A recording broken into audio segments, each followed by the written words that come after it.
okusobola okuŋŋaanya omusolo ogusoba mu bihumbi emitwalo 2.5. Ekitongole ki URA ekyagala obumbi 726 mu mbalirira y'omwaka gw'ebyensimbi ogujja. Wabula ku nsimbi ze beetaaga, Minisitule y'ebyensimbi bawaddeko obumbi 521 ekibalese n'omuwaatwa gwa bumbi 205. Aba URA bategeeza akakiiko ka Paalamenti akavunaanyizibwa ku byensimbi nti singa tebafuna nsimbi ze beetaaga bakulemererwa okusolooza omusolo ogusoba mu bihumbi 4,300. URA should be taxed here in real terms to demonstrate to us how you build an academy, you build office accommodation, you do those things and yield the 4 trillion. Otherwise, taken as you are taking, they are taking you for a ride. Look around all other votes, make some cuts, but at least we raise 205 and give it URA. Now we take them responsible and accountable if they don't raise this tax revenue. So the investment could be now, the recovery of 1.3 trillion could be over a period of 3 years. It's long-term investment. Wabula ng'aba URA basaba ensimbi zino abaka baliko ensaasanya naddala ku mmotoka ez'ekitongole gye bagamba nti ediibudde ensimbi z'omuwi w'omusolo.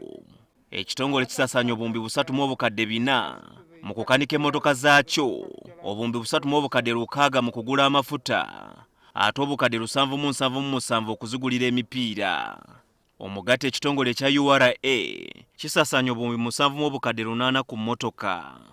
Okugeza mu mwaka gw'ebyensimbi oguwedde, URA yasaasaanya obukadde 31 mu emitwalo 4,547 okukanika emmotoka ekika kya Toyota Hilux UAR 665J, ate obukadde 14,772 mu 1,362 za kugula amafuta, okugigulira emipiira obukadde 7,775 mu 6. Emmotoka endala ekika kya Toyota Fortuner UAS 952K bakisaasaanyizaako obukadde 61 mu emitwalo 3,887 mu kugikanika, obukadde 20,220 mu 9,385 okugigulira amafuta, obukadde 3,908 okugigulira emipiira, omugatte gwa bukadde 85,49 mu 7,532 omwaka.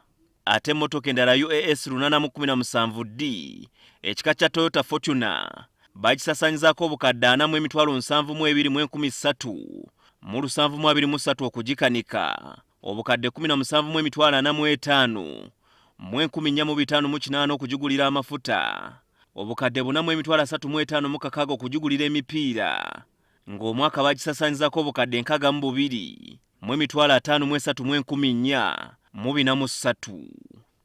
Waliwo n'emmotoka endala ekika kya Toyota Fortuner UAS 404C ng'eno bakisaasaanyizaako obukadde 45 mu 446 mu 8,983 okugikanika, obukadde 15 mu 668 mu 795 zakozesebwa okugula amafuta, obukadde 6,34 mu 15,909 zakozesebwa okugula emipiira, ng'omugatte bwe bukadde 67 mu 8,373 ezasaasaanyizibwa ku mmotoka emu.